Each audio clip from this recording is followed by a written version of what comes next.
All right, let's dive into one of the most important, one of the most fundamental recurrence relations in all of computer science. Seriously, if you've ever wondered how super efficient algorithms like merge sort work their magic, well, this equation right here is the secret blueprint. We're going to break it down step by step. So, here's our game plan. First, we'll talk about why this equation even matters. Then, we're going to get visual and solve it with something called a recursion tree. After that, we'll get out our pencils and prove it with some good old-fashioned math. And finally, I'll wrap everything up in a neat little summary that'll have you totally prepped for any exam or interview. Okay, first things first. Why are we staring at this jumble of letters and numbers? I mean, what is this thing? Well, it's way more than just a math problem. It's like a performance blueprint. It tells us the story of how some of the most elegant and efficient algorithms actually get the job done. So, let's think about a classic algorithm, a real workhorse, merge sort. You give it a massive jumbled up list of things, and somehow it sorts it all with incredible speed. But how do we actually describe that speed? How can we predict how it's going to perform without running it every single time? The answer is right here, in this very recurrence relation. Let's decode it piece by piece. T of n, that's just the total time it takes to solve a problem of size n. Now the interesting part is on the other side. The 2tn over 2 bit, that's the divide part of divide and conquer. It means we break our big problem into two smaller subproblems, each one half the size of the original. And that plus n at the end, that's the cost of the conquer step.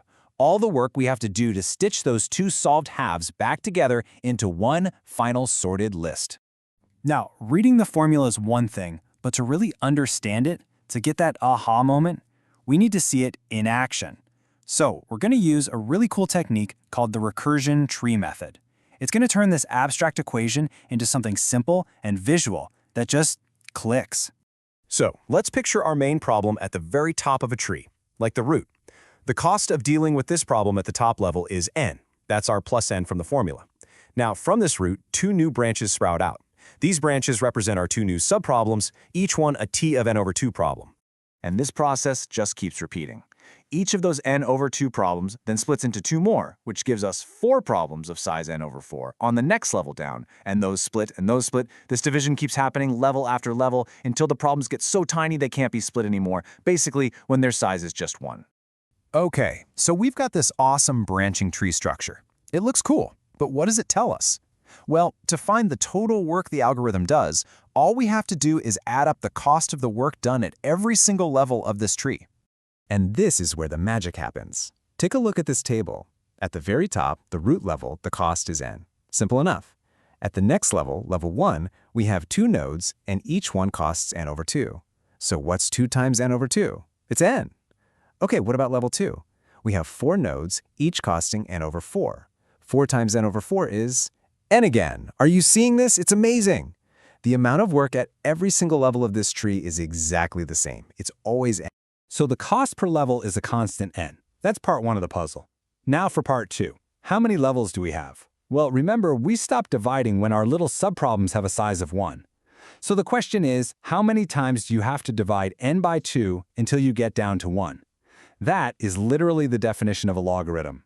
So the depth of our tree, let's call it k, is just log base 2 of n. That means our tree has log n levels. And this is where it all comes together beautifully. We have log n levels in our tree. And we know the work at each and every level is n. So what's the total work? It's just the cost per level times the number of levels. That's n times log n. Boom! That gives us our time complexity, O(n) log n. Okay, that tree method is fantastic. It gives you a great visual, a gut feeling for why the answer is what it is. But in computer science, intuition is great, but proof is better. So now we're going to confirm that O(n) log n result with a more formal mathematical method called back substitution. We're going to go right back to the beginning, to our original recurrence relation. Let's just label it equation 1 so we can keep track of it. The whole game here is to keep expanding that t term on the right side of the equation until a clear pattern just pops out at us. So our first move is to figure out what that t of n over 2 term is equal to. And it's actually pretty simple. We just take our original formula as a template, and everywhere we see an n, we replace it with n over 2. That gives us a new expression that we can use for our substitution. Now we make the swap. We take that new expression we just found for t of n over 2 and we plug it right back into equation 1. So now we have 2 times that whole quantity in the brackets plus the original n that was hanging out at the end. When we distribute that 2, we get 4t of n over 4 plus n. And when we add the other n, we simplify it all down to 4t of n over 4 plus 2n. See that? A pattern is already starting to take shape. Let's do this just one more time. It'll make the pattern undeniable. We substitute in the expression for t of n4. We simplify everything just like we did before, and what do we get? 8t of n8 plus 3n. Now just look at that for a second. The coefficient is 8, which is 2 cubed.